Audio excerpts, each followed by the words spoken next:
عزیزان گرامی ارباب نقد و نظر ایمان، عزیزان گرامی ارباب نقد و نظر اہل میزان، یہاں پر تشریف فرما اہل نظر حضرات، اہل علم حضرات، اہل ہنر حضرات، جیسا کہ بزم احیاء اردو بابو گنج کی جانب سے گزشتہ مہینوں بھر سے فیس بک واٹس ایپ کے ذریعے بینر پوسٹر کے ذریعے صرف ہندوستان نہیں ہندوستان کے باہر بھی یہ خبر پہنچا دی گئی ہے کہ بابو گنج کی سرزمین پر ایک مشاعرہ عام کا انعقاد کیا جا رہا ہے، جس میں ہندوستان بھر میں جہاں اردو کے متوالے پھیلے ہوئے ان فہرست میں ان کا نام ضرور ہے، مگر اس مشاعرے کے مہمانان میں ڈاکٹر راکیش سنگھ صاحب ہوں گے۔ یہ سن کر ہم سب حیرت زدہ تھے کہ اتنی بڑی شخصیت بابو گنج کے مشاعرے میں شریک ہو سکتی ہے کیا، مگر ان کے آنے کے بعد یہ احساس ہو گیا کہ بابو گنج کی سرزمین پر منعقد ہونے والا مشاعرہ ایک تاریخ ساز مشاعرہ ہے، اسی لیے ڈاکٹر صاحب یہاں تشریف لائے۔ میں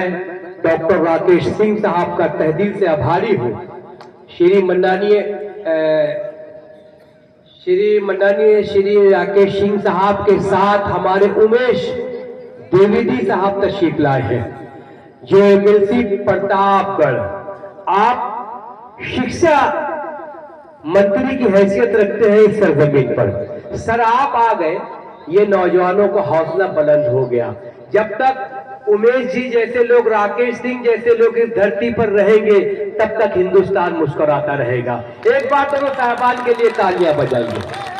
بہت شکریہ۔ رات بھر ہم کو یہی کام کرنا ہے دوستو، ایک دوسرے سے پیار کرنا ہے نا، یہ ایک تحریک چلے گی یہاں سے۔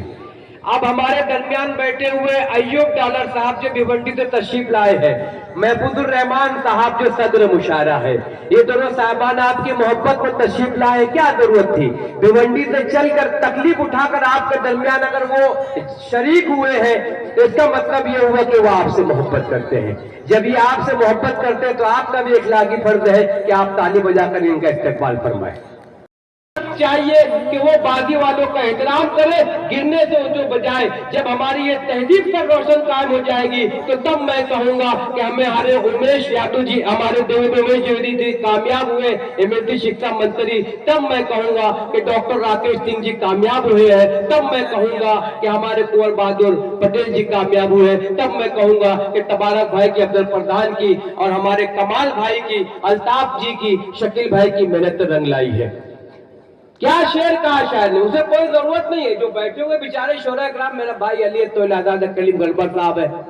بھائی اختر یہاں موجود ہے، فہد انور صاحب ہے اور محترم اقرا صاحبہ بیٹھی ہوئے، دیکھیے بہت دور سے آپ کی محبت، رات بھر وہ آپ کو شعر سنائیں گے۔ میں اس لیے 10 منٹ آپ سے حائل ہوا ہوں کہ مہمان بیچارے ابھی چلے جائیں گے، کوئی نہ کوئی مصروفیات ہے تو میں صرف بعد میں کہہ نہیں پاؤں گا ان کے بارے میں۔ سر ہم پورے شعراء اکرام کوی لوگ آپ کے بہت آبھاری ہیں کہ سر جب آپ آتے ہیں تو ہم لوگوں کو آنے کا موقع ملتا ہے۔ آپ لوگوں کے لیے 4 مصرے کہوں گا، یہاں سے بھی واہ واہ کی آواز آنا چاہیے، کمال الدین تک پہنچنا چاہیے یہ آواز الطاف بھائی تک پہنچنا چاہیے، شکیل بھائی تک پہنچنا چاہیے، محفوظ الرحمان بھی خوش ہو، ایوب ڈالر صاحب بھی خوش ہو، ہمارے مہمانان بھی خوش ہو کہ قدم قدم پہ اجالے اتر کے آئیں گے، قدم قدم پہ اجالے اتر کے آئیں گے، تیرے نصیب کے تارے اتر کے آئیں گے، سہارا بن کے نکل گھر سے بے سہاروں کا، تیری مدد پہ فرشتے اتر کے آئیں گے،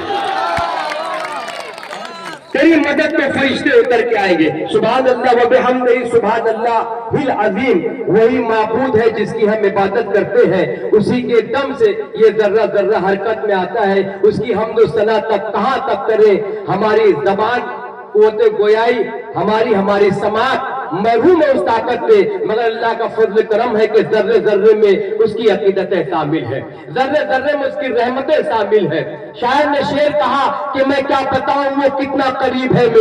میرے خیال بھی اس کو سنائی دیتا ہے، وہ جس نے آنکھ عطا کی ہے دیکھنے کے لیے اسی کو چھوڑ کر سب کچھ دکھائی دیتا ہے، وہ جس نے آنکھ عطا کی ہے دیکھنے کے لیے اسی کو چھوڑ کر سب کچھ دکھائی دیتا ہے۔ موقع مصر صدیقی صاحب مالیگاؤں سے لکھتے ہیں کہ گلے کے جسم میں خوشبو اتار دیتا ہے، جلال حسن تو پرور بگاڑ دیتا ہے،